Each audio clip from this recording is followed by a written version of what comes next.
What is up, everybody? Welcome back to Moneyline Media. We are doing the Tides Hot Stove tonight. It is our fourth episode. We are joined by Paul Stingo again, and for the first time, Will Turbert. How you doing, Will? What's chilling, guys? What's going on? Happy universe out there. Hope everyone's doing well. Happy universe to you too. New Year's, you said, right? Happy New Year's? No, I say universe You because did say nothing actually universe. makes sense. Yeah. I say what comes to my mind. I like it. Well, so you started out with the Tides in the fall 2016. You've kind of watched it grow a little bit. How has that been for you? Joining the Tides is like a secondary family too, so it's everyone breaks balls. There's a great community aspect behind it. Paul and Jerry have done nothing but a great job bringing everyone together. And joining in 2016, when I did, I was already playing with the Brooklyn Bandits for about 7 years before that. So this was a transition. I got welcomed in the next day like nothing ever changed, So it was amazing being back with the guys from the neighborhood, at least doing that. That's great. So you have played first base for most of your career with the Tides. Do you have a first baseman that you kind of have your style after, like you clone your style after, or watch that you try to use their moves? Yeah. So, like, even though I'm a righty, it used to be like Fred McGriff, tell you the truth, a little bit from, like, back then. The way he used to start, like, the way he used to pick the ball, I used to love it. It was just effortless. And then the older I got, kind of marking after Mark Teixeira a little bit, the stretching, the way that he was always low to the ground and came up. And that just started seeming like the easiest way to pick the ball and stop everything in front of you. Start from the ground up kind of deal. Gotcha. Is there any other position that you would like to play maybe in this upcoming season besides? I would like to pitch a little bit and see if I don't hurt anybody. That's always a plus in life, Yeah. Throw a couple of strikes here and there, but I occasionally get to play third base, which I love. I got to fill in that second once in a while. We could do it all. I just never ever want to catch again in my life. No catching. No catching at all. You talk about not hurting anybody, but I know you've been suffering from a hip injury. How's your hip doing? Hip's getting better, so I've been doing a lot of hip flexor exercises, just trying to rehab it as best as I can.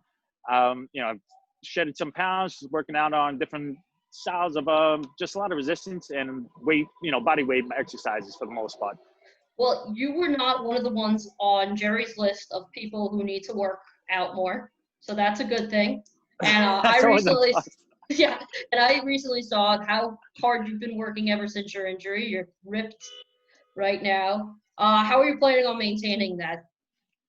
Well, there's a lot of realistically, it's just cutting your meals in half and exercising twice as hard. So it's reducing, the calorie intake based upon, your protein intake as well. So you want to try to switch those up as much as possible. The less calories, more protein, kind of double that. And still lift anywhere between 25 and 35 minutes a day. That's all you really need to do. How has it been lifting during this COVID? Have you been able to go to the gym, or you have like a makeshift gym?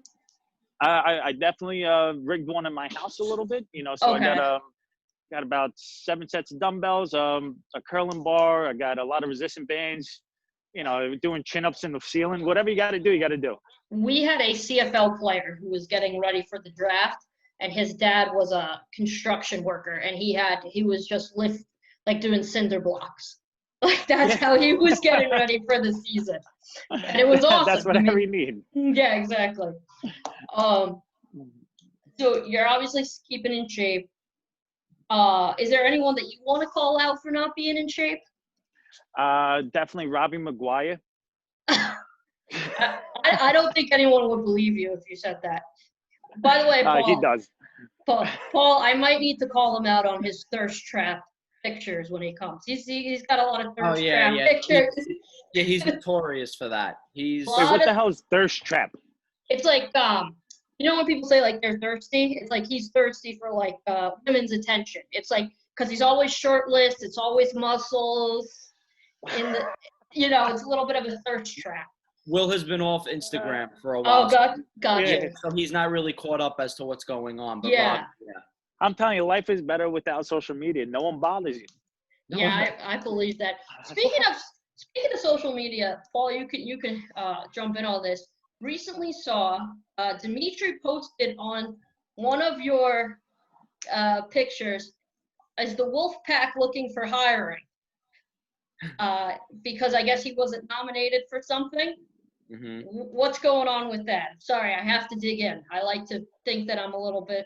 I pretend like I'm a journalist anyway. I think Dimitri's exploring all of his options, whether it be to work for a team, play for a team. He's very vocal about what he wants to do and, his displeasure with the front office and the team. But he, deep down he loves us, but, maybe it's best if he goes somewhere else in his eyes. I don't know. We'll see as the off season unfolds. You're going to have him on at some point. So we will. You're going to listen to the entire rant of what he wants to do. And that's what's going to happen. I feel like and listen, wherever he wants to go, whatever he did, he does a great job beyond the plate. He's a good dude, and no matter what, I'm sure if he lands with us or lands somewhere else, he'll be very well, taken in by everybody. Yeah. Well, I hear you're a great motivational speaker. How did?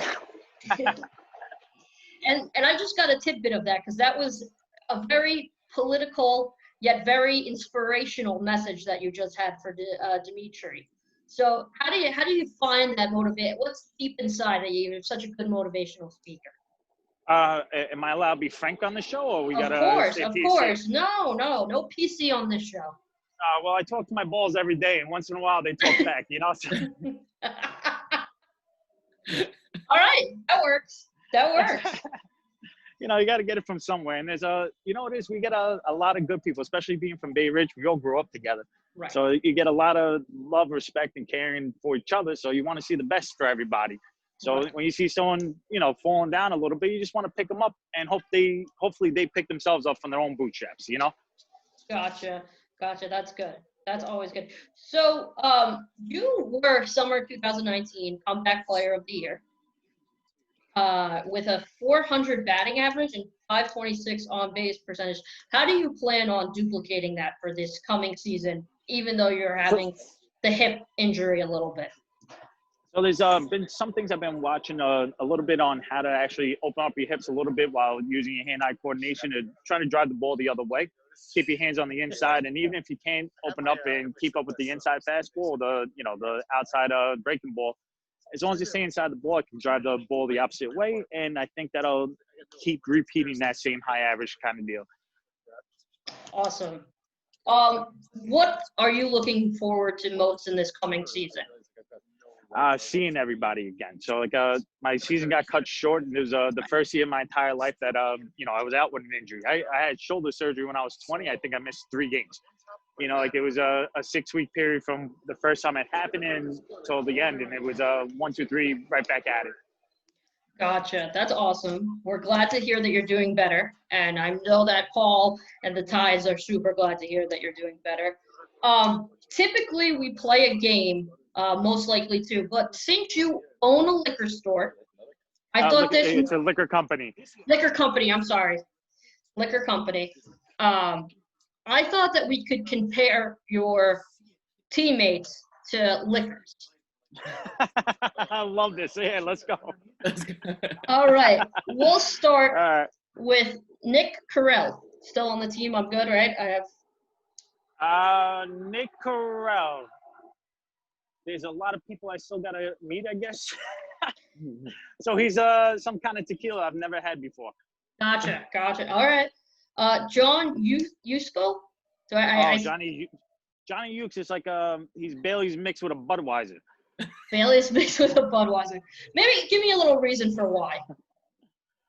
He knows why. I don't gotta say it in public. Okay. Don't want to be held against you in court. I got you.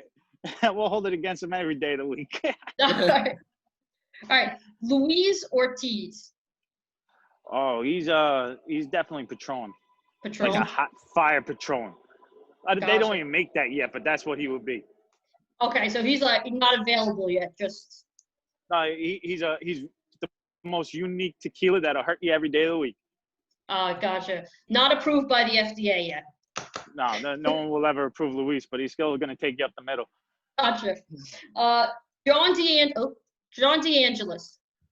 Oh man, he's top shelf. What do you got up there? He's class act all the way. So he's like a McAllen 12. I'll give him that. Okay. Leonardo Alvarez. Oh, Leandro. Sorry, I'm still getting used to the names. Correct me if I'm wrong, Paul. Fast. I gotta get him with He's definitely like a Tito's vodka. Okay. Clean cut, quick to the point, gets it done, and is always reliable. That's the perfect drink to say then for a reliable person. All right, Jordan Stark. Ooh. Wait, what? Who? Oh, he was the new Ball guy? I apologize, Gordon. I haven't met you yet. Let's go with Luis Arias. Correct me if I'm wrong, Paul. I'm definitely butchering people's names. Arias, yes. Arias. Louis? Yeah. He's definitely like a Modelo. Modelo. Okay. I'm going Modelo on that one. All right, we'll go with Jonathan Pinheiro, who I'm having on after you. So JP. So, me and JP, I'm going Jack Daniels for the mere fact that me and him take a shot of JD right out of the barrel of our bats before games. One game, not every game. We only did one game. I'll correct that. But he's definitely a Jack Daniels over there. Okay. Chris Romano. He's as misguided as I am, so I'm gonna go with he's a misguided vodka on that one. Misguided vodka. I like it. Tony Rivera. Tony, let's go like a Bombay Sapphire. Oh, okay. He's a little unique then. He's getting a little spicy. He's very reliable. He's always going to be there. Been around forever too. Gotcha. Used on special occasions though, right? I feel like. Yeah, only on special occasions. Only on special. Cheers. There we go. Nick Stumpo, who we had last week on the show, great guest. Stumpo, like how do you describe Greg Maddux in a liquor? I don't know. He's got to be like a mix. He's like a shot in a beer. He's got to be like Jameson in a Coors Light. Back. Gotcha. Yeah, I was gonna say he seems like the reliable type of guy. Like I would be like, draft beer type guy. Skylar Skylar, you told me, never mind. Sorry, I have it on my phone. Justin Stark, you haven't met yet. Andrew Stella. Oh, so he's a hand to the cheddar over there. He's a mess.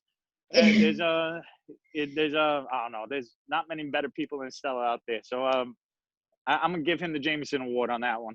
Jameson Award, gotcha. That's a lucrative award here. Mark McGuire. Oh, he's like a stopper. So I'm gonna give him maybe like a Rumpelstiltskin. Like a little spicy on the back end, a little peppermint, All right. Toss you around. He tossed you around. Okay. Robbie McGuire. Oh man. I'll be gentle, I guess. And the best way to describe Robbie, I guess he's like a 1942. Expensive, good at his job, and gets things done. And you only see him once in a while. Jonathan Fonseca. Oh, he's like a 24-ounce Heineken. Okay. At the bigger the beer, like he's not a 40 because ain't nothing stumpy about him. But as tall as the beer comes, Franz got it over there. Like a tall, skinny glass, one that you can get at like Buffalo Wild Wings, one of those. Yeah, right? like the ones that you pour out, you get 47 beers out of. Oh yes. Oh, almost like the funnel, the big funnel. You know what I'm talking about. The big giant. Yeah. Fonzie's, yeah. Paul Stingo. Paul Stingo. If I was gonna give him the Tommy Lasorda over there, but he used to drink what do you call it? Johnny Black. So I'll give him the Johnny Black Award. All right, like that. isn't on the team anymore. Let's go. Mitch Hillard. Hillard? Yeah, he's definitely some kind of ginger cider. Gotcha. So If beer didn't have a soul. if beer didn't have a soul. Speaking of Mitch, he did win the Cy Young. Am I getting it right? He won the Cy Young Award. Mitch Hillard has won the Cy Young Award for the Brooklyn Tides this season. So congratulations to Mitch. Absolutely. Facing him, he hits his spots. He throws a very heavy fastball. He's very consistent in the zone. He commands his zone very well. Mitch has really done well with his craft over the years, and it's not from a lack of hard work. He busts his ass all the time. Yeah. Gotcha. Also, he broke an all-time Tides record with most votes in a poll.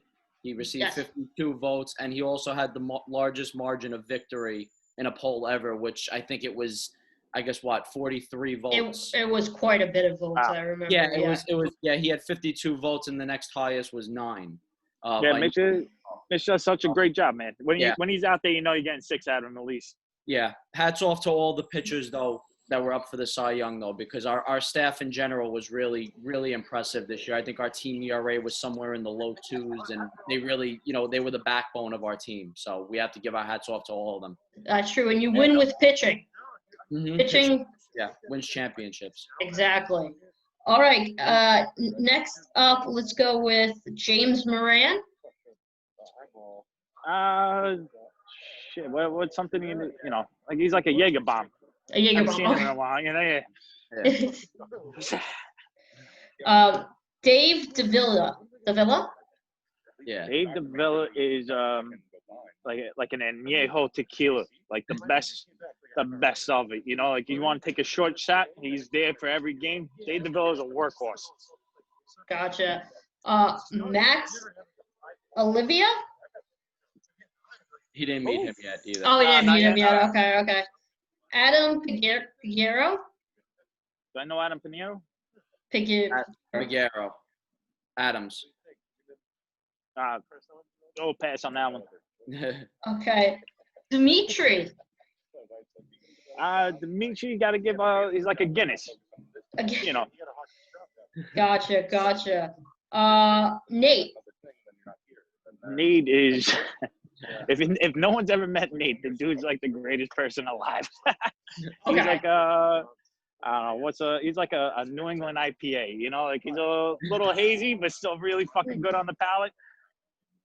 All right, that brings us to Jerry. Jerry, Jesus, if I had to describe Jerry in a drink, he's an Irish car bomb. Irish car bomb. Something you don't want to have, but you're gonna take it anyway and regret it in the morning. I love you too, Jerry. And Will, what are you? I'm a misguided spirits rye whiskey. Just in the most compatible way. Personally, we're all just fucking misguided. I'm leading the pack on that one. Awesome. Will, thanks so much for joining us. Thank you for having me. I can't wait to have you back on, and I hope that your hip continues to get better. Thank you so much, Andrew. I'll talk to you later, guys. All right, I'll see you. Stay safe. All right, guys. Bye-bye. Bye.